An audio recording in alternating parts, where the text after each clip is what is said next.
اعوذ باللہ من الشیطان الرجیم بسم اللہ الرحمن الرحیم رب اشرح لی صدری ویسر لی امری واحلل عقدۃ من لسانی یفقہوا قولی رب زدنی علما اللہم فقہنا فی الدین رب یسر ولا تعسر وتمم بالخیر وبک نستعین آمین۔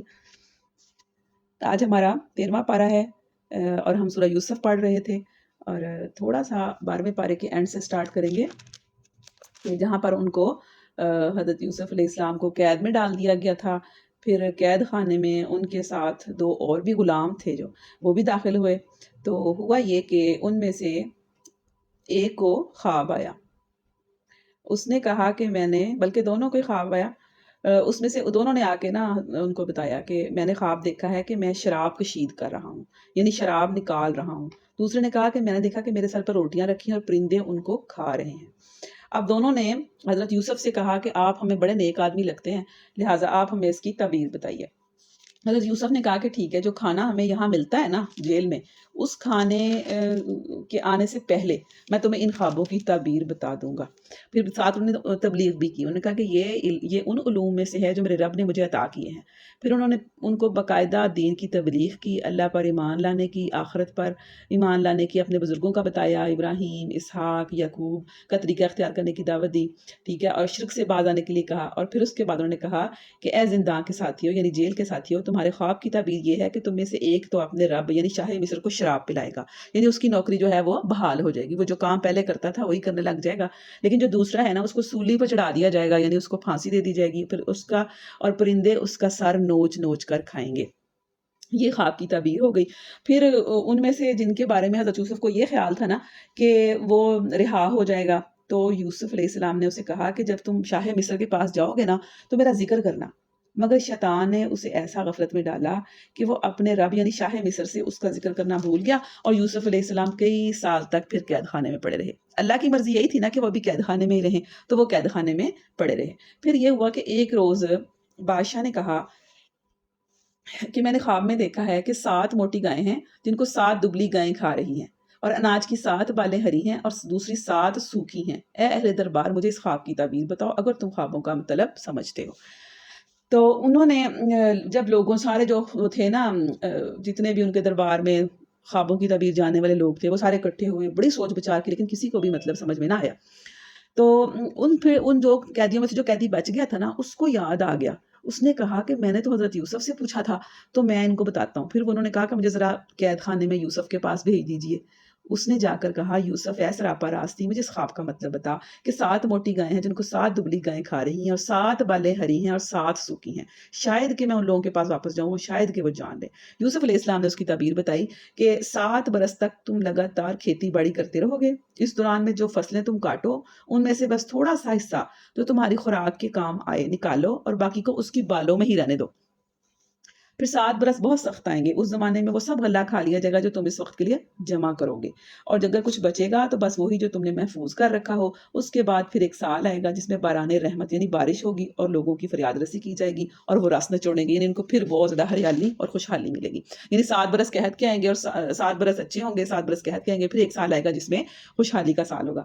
تو بادشاہ نے کہا، اب یہ اس نے جا کے بتایا بادشاہ کو، تو بادشاہ نے پھر کہا کہ اسے میرے پاس لاؤ، یعنی یوسف کو۔ جب وہ اس کو لینے کے لیے گئے نا، تو جو حضرت یوسف نے یہ نہیں کہا کہ خوش ہو گئے فوراً کہ اچھا چلو مجھے لینے آ گئے ہیں، بس ٹھیک ہے لے جاؤ مجھے جیل میں سے، بلکہ انہوں نے کہا کہ ان عورتوں کا کیا معاملہ ہوا، پہلے وہ پوچھ کے آؤ جنہوں نے اپنے ہاتھ کاٹ لیے تھے۔ یعنی وہ چاہتے تھے کہ ان سارے لوگوں کو پتہ چل جائے کہ میرا قصور نہیں تھا، میں نے اس عورت کو پھانسنے کی یا خراب کرنے کی یا اپنے ساتھ انوالو کرنے کی کوشش نہیں کی تھی، بلکہ اس عورت نے یا وہ جو عورتیں تھیں وہی صحیح نہیں تھیں۔ تو انہوں نے کہا کہ جاؤ، جا کے پہلے پوچھ کے آؤ ان کا کیا معاملہ ہوا۔ سب نے پھر انہوں نے دربار میں بلایا سب کو، عورتوں کو، بادشاہ نے، سب نے کہا ہاشا للہ، ہم نے اس میں بدی کا شائبہ تک نہیں دیکھا۔ یعنی ان کی برات بھی ہو گئی، وہ پاک صاف ہو کے جیل سے باہر نکلے، ان کے اوپر کوئی الزام نہیں تھا۔ اگر ایسے آ جاتے تو وہ لوگوں کو تو نہ پتہ چلتا کہ وہ صحیح تھے کہ خراب تھے۔ دیکھیں کتنی حکمت دی تھی ان کو اللہ تعالیٰ نے کہ انہوں نے ایسے نہیں نکلے باہر، انہوں نے کہا پہلے میں اپنے گناہ سے پاک ہوں گا، پھر سب کو پتہ ہوگا کہ یہ بری ہے، یہ بالکل بے گناہ ہے، پاک اور پاک انسان ہے۔ پھر انہوں نے سب نے کہا کہ وہ سو بدی کا اس میں ہم نے شائبہ تک نہیں پایا۔ عزیز کی بیوی بول اٹھی اب حق کھل چکا ہے، وہ میں ہی تھی جس نے اس کو پھسلانے کی کوشش کی تھی. یعنی آخر کار اس عورت نے اپنے منہ سے اقرار کر لیا کہ وہ میں تھی جس نے اس کو پھنسانے کی، بہلانے پھسلانے کی کوشش کی تھی. پھر یوسف نے کہا اس سے میری غرض یہ تھی کہ عزیز یعنی شاہ مصر یہ جان لے کہ میں نے در پردہ اس کی خیانت نہیں کی، اور یہ کہ جو خیانت کرتے ہیں ان کی چالوں کو اللہ کامیابی کی راہ پر نہیں لگاتا. یہ بھی بہت بڑی بات ہے کہ جو خیانت کرتے ہیں وہ کامیاب نہیں ہوتے. میں کچھ اپنے نفس کی برات نہیں کر رہا، نفس تو بدی پر اکساتا ہی ہے، الا یہ کہ کسی پر میرے رب کی رحمت ہو، بے شک میرا رب بڑا غفور الرحیم ہے. یہی سے ہمارا 13واں پارہ بھی سٹارٹ ہو گیا ہے، وما ابرئ نفسی ان النفس لامارۃ بالسوء الا ما رحم ربی، کہ میں کچھ اپنے نفس کی برات نہیں کر رہا ہوں. انہوں نے کہا میں یہ نہیں کہتا کہ میں بہت پاک صاف ہوں، بلکہ نفس تو بدی پر اکساتا ہے. یعنی نفس تو ہے ہی ایسی چیز ہے کہ جو آپ کو غلط کاموں پر اکساتا ہے، آپ کو کہتا ہے کرو یہ غلط کام، اللہ یہ کہ کسی پر میرے رب کی رحمت ہو. یعنی اگر کوئی بچ جاتا ہے تو صرف اس طرح ہی بچتا ہے کہ جب اس پر اللہ کی رحمت ہو جائے. بے شک میرا رب بڑا غفور الرحیم ہے. بادشاہ نے کہا انہیں میرے پاس لاؤ تاکہ میں ان کو اپنے لیے مخصوص کر لوں. یعنی یہاں پر اللہ تعالیٰ نے کہاں انہوں نے کنویں میں پھینکا تھا، کہاں وہ اب پھر کہاں مصر کے بازاروں میں بیچے گئے، غلام بنائے گئے، کہاں آج بادشاہ کہہ رہا ہے کہ میں ان کو اپنے لیے مخصوص کر دوں. ان کو کہاں سے اللہ تعالیٰ نے کہاں پہنچا دیا، سبحان اللہ. اور اب پھر جب یوسف نے اس سے گفتگو کی تو اس نے کہا اب آپ ہمارے ہاں قدر و منزلت رکھتے ہیں اور آپ کی امانت پر پورا بھروسہ ہے. سبحان اللہ. یوسف نے کہا ملک کے خزانے میرے سپرد کیجیے، میں حفاظت کرنے والا بھی اور علم بھی رکھتا ہوں. سبحان اللہ. یعنی اب یہ وقت آ گیا کہ یوسف کہہ رہے ہیں کہ ملک کے خزانے میرے سپرد کر دیجیے. یعنی اب میں آپ کا ملک چلاؤں گا، میں حفاظت کرنے والا بھی ہوں اور علم بھی رکھتا ہوں. اس طرح ہم نے اس سرزمین میں یوسف کے لیے اقتدار کی راہ کو ہموار کیا. وہ مختار تھا کہ اس میں جہاں چاہے اپنی جگہ بنا لے. سبحان اللہ. نصیب برحمتنا من نشاء ولا نضيع اجر المحسنین، کہ ہم اپنی رحمت سے جس کو چاہتے ہیں نوازتے ہیں اور نیک لوگوں کا اجر ہمارے ہاں مارا نہیں جاتا. اس کے بعد کیا ہوا؟ پھر یہ ہوا کہ یوسف کے بھائی مصر آئے اور اس کے ہاں حاضر ہوئے. اچھا اب وہ کیوں آئے تھے؟ کیونکہ قحط پڑ گیا ہوا تھا. یہ وہ وقت بتایا گیا جب قحط پڑ گیا، لوگوں کے پاس کھانے کو نہیں رہا. تو اب حضرت یوسف علیہ السلام نے چونکہ بہت اچھی پلاننگ کی تھی، انہوں نے غلے کو اچھے طریقے سے سٹور کروایا تھا، اپنے خزانوں میں سٹور کیا تھا، اور اب وہ خود اس کی تقسیم کروا رہے تھے. جس کو ضرورت تھی بہت ترتیب کے ساتھ اور طریقے کے ساتھ چل رہے تھے. اب یوسف کے بھائی جو تھے مصر آئے، اس نے انہیں پہچان لیا مگر وہ اس کو نہیں پہچانے. پھر جب اس نے ان کا سامان تیار کروایا تو چلتے وقت ان سے کہا کہ اپنے سوتیلے بھائی کو میرے پاس لانا، دیکھتے نہیں کس طرح میں پیمانہ بھر کر دیتا ہوں اور کیسا اچھا مہمان نوازوں. یعنی ظاہر ہے انہوں نے اپنے گھر کے افراد بتائے ہوں گے نا سارے کہ اتنے گھر کے افراد ہیں اور اس طرح ہمیں غلہ چاہیے. تو پھر ان کو پتہ چل گیا کہ اس کا ایک بھائی سوتیلا بھی ہے جن کو نہیں آنے دیا گیا. تو انہوں نے کہا اس کو بھی لے کر آنا. پھر جب وہ چلے گئے گھر، جا کے انہوں نے دیکھا، اپنے باپ سے کہا، جب دیکھا تو غلہ بھی نکل آیا اور ان کا سامان بھی نکل آیا. وہ بڑے خوش ہوئے. پھر انہوں نے حضرت اپنے باپ سے کہا کہ اب دوبارہ جب لینے جانا تھا نا، مصر واپس جانا تھا لینے کے لیے، تو انہوں نے کہا کہ ہمیں نا بھائی کو بھی ساتھ جانے دے. جو دوسرا بھائی تھا بنیامین اس کا نام تھا، یوسف کا جو سگا بھائی تھا، تو انہوں نے کہا کہ اس کو بھی ساتھ جانے دے. تو اس کے باپ نے کہا کہ میں اس کو ہرگز تمہارے ساتھ نہ بھیجوں گا جب تک تم اللہ کے نام سے مجھ کو وعدہ نہ دے دو کہ اسے ضرور میرے پاس واپس لے کر آؤ گے، الا یہ کہ تم گھیر ہی لیے جاؤ. جب انہوں نے اس کو اپنے پیمان دے دیے، یعنی وعدے دے دیے، تو اس نے کہا کہ دیکھو ہمارے اس قول پر اللہ نگہبان ہے. پھر اس طرح وہ دوبارہ وہاں پر چلے گئے. یہ لوگ یوسف کے پاس پہنچے تو انہوں نے اپنے بھائی کو، تو اس نے اپنے بھائی کو اپنے پاس الگ بلا لیا اور اسے بتایا کہ میں تیرا وہی بھائی جو کھو گیا تھا. یعنی وہاں پر جب پہنچ گئے نا تو یعنی ان کا بھائی بھی ساتھ آ گیا، بنیامین بھی. تو پھر انہوں نے کیا کہا، یوسف نے اس کو الگ بلایا طریقے کے ساتھ اور اس کو بتایا کہ میں تمہارا وہی بھائی ہوں جو کھو گیا تھا. پھر ہوا یہ کہ جب یوسف علیہ السلام نے ان بھائیوں کا سامان لدوانے لگا تو اس نے اپنے بھائی کے سامان میں ایک پیالہ رکھ دیا. اب خود جان بوجھ کے وہ پیالہ رکھا. پھر جب وہ چلنے لگے نا، قافلہ چلنے لگا، تو کسی نے کہا کہ بھئی یہاں تو چور ہے، کسی نے چوری کر لیا ہے، یہ تو سرکاری خزانہ ہے اور سرکاری پیالہ ہے، گورنمنٹ کا ہے یہ، تو وہ ہمیں مل نہیں رہا، تو کسی نے چوری کر لیا. پھر جب ادھر سے انہوں نے سامان کی تلاشی لی تو وہ حضرت یوسف علیہ السلام کے بھائی کے اندر سے نکلا. اب انہوں نے کہا کہ اس کی سزا کیا ہے؟ انہوں نے بتایا کہ اس کی سزا ہمارے جو قانون ہے نا اس کے مطابق تو یہی ہے کہ جو چور کرنے والا ہوتا ہے نا، چور جو ہوتا ہے اس کو ہی رکھ لیا جاتا ہے. یعنی اس کو اور کوئی سزا نہیں دی جاتی بلکہ اس کو ہی رکھ لیا جاتا ہے، اس کو جانے نہیں دیا جاتا، اپنے پاس رکھا جاتا ہے. تو انہوں نے کہا ٹھیک ہے. اس طرح حضرت یوسف نے اپنے بھائی کو بہانے سے اپنے پاس رکھ لیا. پھر کیا ہوا کہ اس کے بعد جب وہ واپس اپنے باپ کے پاس آئے تو باپ نے کہا کہ دراصل تمہارے نفس نے تمہارے لیے ایک اور بڑی بات کو سہل بنا دیا، اچھا اس پر بھی صبر کروں گا اور بخوبی کروں گا۔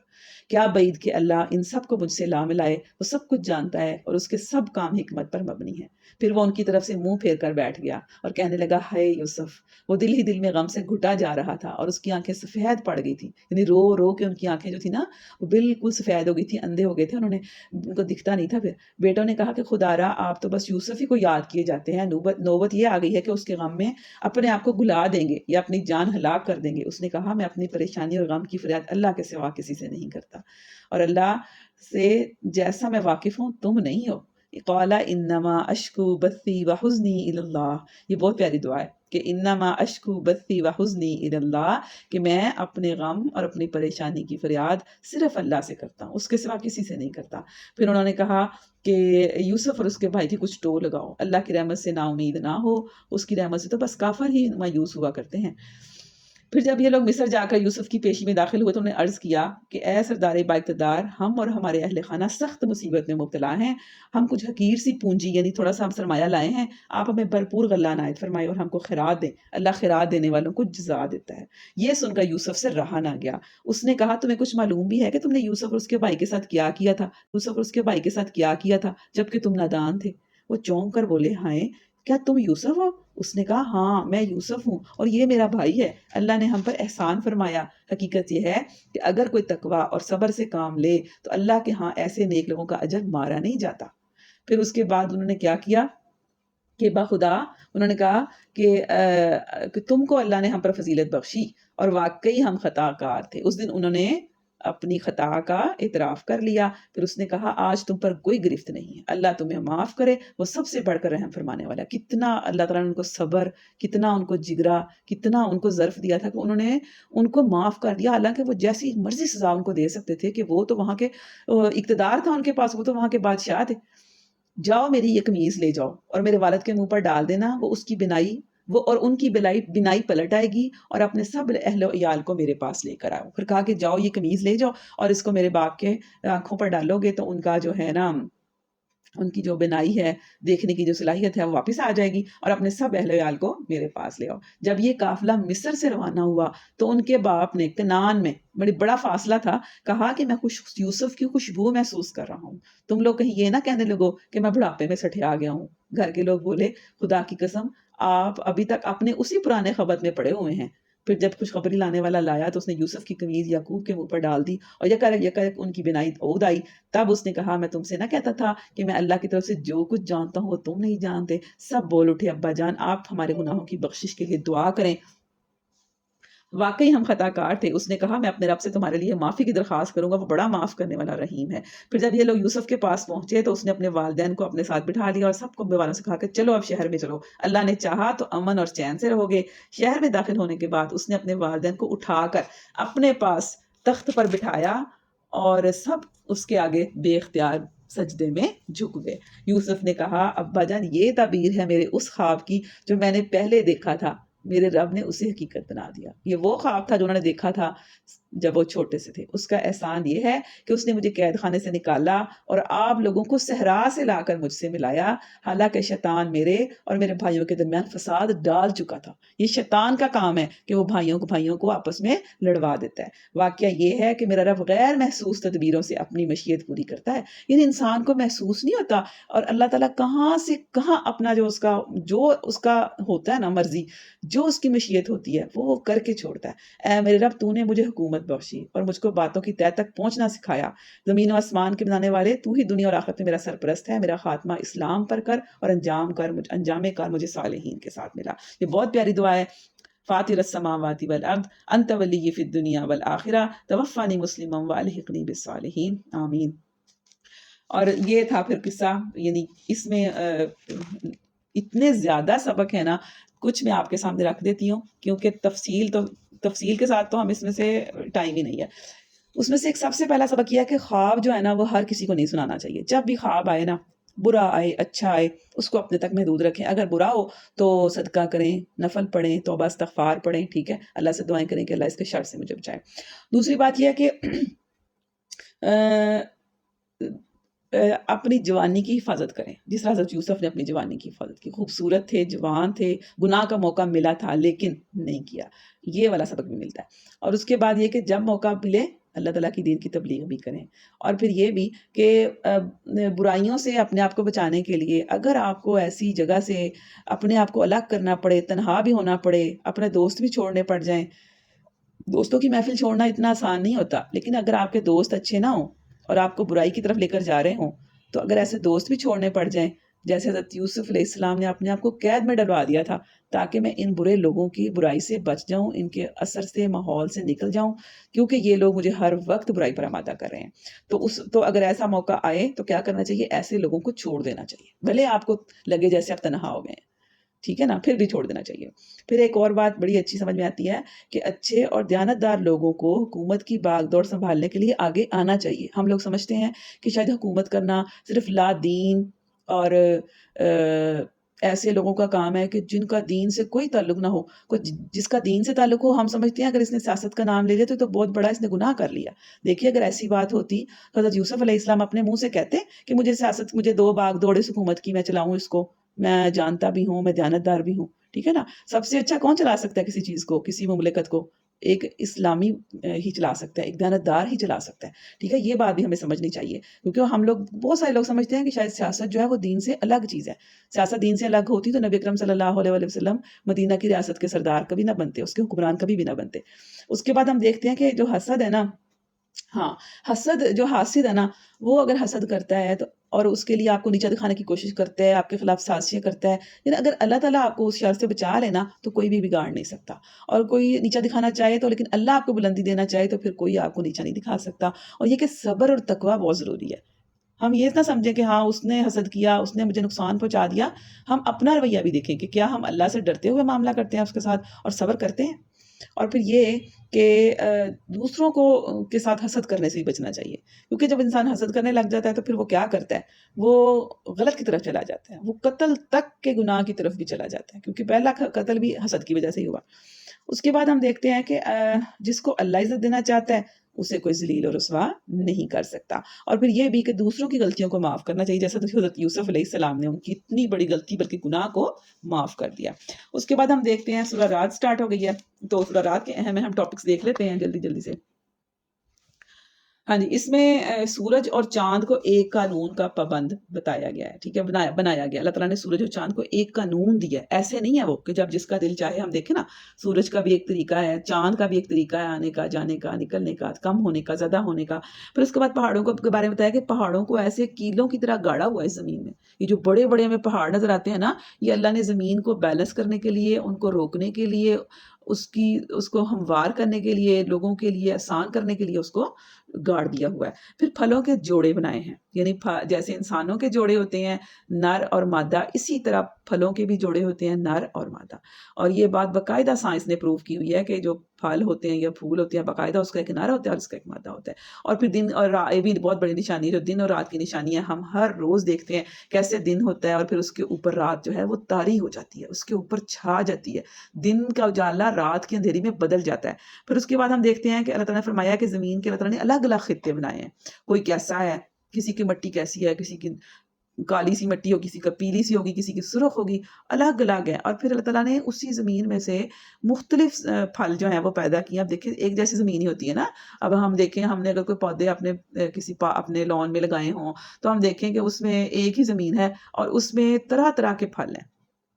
ان کے ذائقے بھی مختلف ہیں، ان کی تاثیر بھی مختلف ہے، ان کے رنگ مختلف ہیں، ان کی شکلیں، صورتیں، ان کی شیپس، ہر چیز ڈیفرنٹ ہے. کتنی بڑی نشانی ہے اللہ تعالیٰ کی کہ ہم گن نہیں سکتے، ہم شمار نہیں کر سکتے کتنا کچھ اللہ تعالیٰ نے اس زمین میں ہمارے لیے طرح طرح کا اگا دیا ہوا ہے. اور اس کو سیراب کیا کرتا ہے؟ ایک ہی پانی سیراب کرتا ہے. پانی ایک ہے، زمین ایک ہے، لیکن اللہ تعالیٰ کی شان دیکھیں کہ اس میں سے طرح طرح کی چیزیں نکلتی ہیں. سبحان اللہ. اور یہ سب نشانیاں کس کے لیے ہیں؟ عقل والوں کے لیے. بے عقل کے لیے نشانیاں نہیں ہیں. اللہ تعالیٰ نے جہاں بھی نشانی کو ذکر کیا ہے نا، اللہ نے ساتھ کہا ہے کہ یہ عقل والوں کے لیے نشانی ہے، اولو الالباب کے لیے، اولو الابصار کے لیے یہ نشانی ہے. جو عقل رکھتے ہیں، جو چیزوں کو دیکھتے ہیں تو سوچتے ہیں، غور و فکر کرتے ہیں، ایسے ہی نہیں گزر جاتے پاس سے. جب چیزوں کو دیکھا کریں تو غور کیا کریں اس پر، ان کو بیٹھ کے دیکھا کریں غور سے، اور پھر اللہ تعالیٰ کی قدرت کی پاکی بیان کیا کریں. اور اس کے بعد آگے آتا ہے کہ اللہ ہی بجلیاں چمکاتا ہے. ہم دیکھیں کہ جو بجلیوں کا چمکنا ہے یہ بھی اللہ تعالیٰ کی بہت بڑی نشانی ہے. اتنا بڑا آسمان ہوتا ہے، ایسے بجلی چمک جاتی ہے اور پانی سے لدے ہوئے بادل اٹھاتا ہے. سبحان اللہ. بادل ایسے ہوتے ہیں پانی سے بھرے پڑے ہوتے ہیں. بادلوں کی گرج اور اس کی حمد کے ساتھ پاکی بیان کرتی ہے، اور فرشتے اس کی ہیبت سے لرزتے ہیں، لرزتے ہوئے اس کی تسبیح کرتے ہیں. یہ جو بارش بادل کی گرج ہے نا، یہ اللہ تعالیٰ کی حمد اور اس کی پاکی بیان کرتی ہے. ہمیں تو نہیں لگتا، لیکن اصل میں وہ اللہ کی پاکی بیان کر رہی ہوتی ہے، اور فرشتے اس کی ہیبت سے لرزتے ہیں اور اس کی تسبیح کرتے ہیں. یہ جو آیت ہے نا، یہ وَيُسَبِّحُ الرَّعْدُ بِحَمْدِهِ وَالْمَلَائِكَةُ مِنْ خِيفَتِهِ، یہ اگر ہم پڑھیں نا بجلی کڑکنے کے وقت، تو حدیث میں ہے کہ جو یہ پڑھے گا اللہ تعالیٰ اس کو بجلی کی آفت سے، اس کے گرنے سے محفوظ رکھے گا. یہ آپ دعا یاد کریں. اس کے بعد آسمان سے پانی برسایا. یہ بھی اللہ تعالیٰ نے یہاں پہ آگے بتایا کہ آسمان سے پانی برسایا. اچھا، یہاں پانی سے مراد پتہ کیا ہے؟ علم ہے. اللہ تعالیٰ نے آسمان سے علم، پانی بھی آسمان سے ہی اترتا ہے، اور جو اللہ تعالیٰ کا وحی کا جو اس کی وحی آتی ہے وہ بھی کہاں سے آتی ہے؟ وہ بھی آسمان سے اترتی ہے. تو یہاں پر علم مراد ہے، اور ہر کوئی اپنے ظرف کے مطابق اسے لے کر چل نکلتا ہے. یعنی دیکھیں، اللہ تعالیٰ کی وحی آئی ہے نبی صلی اللہ علیہ وسلم پر، انبیاء پر آتی ہے، تو اس میں سے ہر کوئی تو اس طرح نہیں نہ لیتا. کسی نے کتنا لینا اور کسی نے کتنا، ہر کوئی اپنے ظرف کے مطابق. ظرف کیا ہوتا ہے؟ برتن ہوتا ہے. جتنا جس کا برتن ہے، جتنا جس کا دل ہے، دماغ ہے، جتنا جس کا قبول کرنے کی صلاحیت ہے، اتنا ہی وہ لے گا. اس سے زیادہ نہیں وہ لے سکتا. کسی کا برتن بڑا ہے تو زیادہ سارا لے لے گا، کسی کا برتن چھوٹا ہے تو تھوڑا ہی لے سکتا ہے نا، زیادہ تو نہیں لے سکتا. تو اسی طرح ہر کوئی اپنے ظرف کے مطابق اس کو لے کر چل نکلا. جب سیلاب آئے تو سطح پر جھاگ آ گئے. اچھا، سیلاب سے کیا ہمارا جب مشکل آئی، جب کوئی پریشانی آئی تو کیا ہوا؟ جھاگ بن گیا. اب وہ جھاگ کیا چیز ہے؟ جھاگ وہ چیز ہے جو اڑنے والی ہے. فرمایا کہ جھاگ جو ہے وہ اڑ جاتی ہے، اور جو نافع چیز ہے، جو فائدہ مند چیز ہے، وہ نیچے رہ جاتی ہے، وہ ٹھہر جاتی ہے. یعنی جب آزمائش آتی ہے تو کیا ہوتا ہے؟ جو ایسے ہوتے ہیں نا بیچارے سے، جو بس ایسے ہی چل رہے ہوتے ہیں، وہ نکل جاتے ہیں وہاں سے. اور جو خالص لوگ ہوتے ہیں، پکے ایمان والے ہیں، وہ رہ جاتے ہیں، اور جو نافع چیز ہے وہ ٹھہر جاتی ہے. یہ بہت بڑی مثال ہے کہ اور اس کے بعد ہم دیکھتے ہیں سورہ ابراہیم آ جاتی ہے. اس میں حضرت ابراہیم علیہ السلام کا ذکر ہے، جو انہوں نے دعا کی تھی اس کا ذکر ہے. بہت پیاری یہ دعا ہے. اس کو انشاءاللہ ہم کل دیکھ لیں گے، کیونکہ ٹائم کی کلاس کا بہت زیادہ ہو گیا ہے. اللہ تعالیٰ ہمیں قرآن پاک کا صحیح فہم عطا فرمائے، اور ہمیں اس کو پڑھنے کی، اس کو سمجھنے کی توفیق دے، اور ہمیں اس کلام پاک سے محبت ہو جائے، اور ہمارے دلوں میں اللہ تعالیٰ اس کے ساتھ ایک لگاؤ اللہ کرے ہم پیدا ہو جائے اس رمضان میں، اور رمضان کے بعد بھی یہ جذبہ ہمارا برقرار رہے. آمین یا رب العالمین.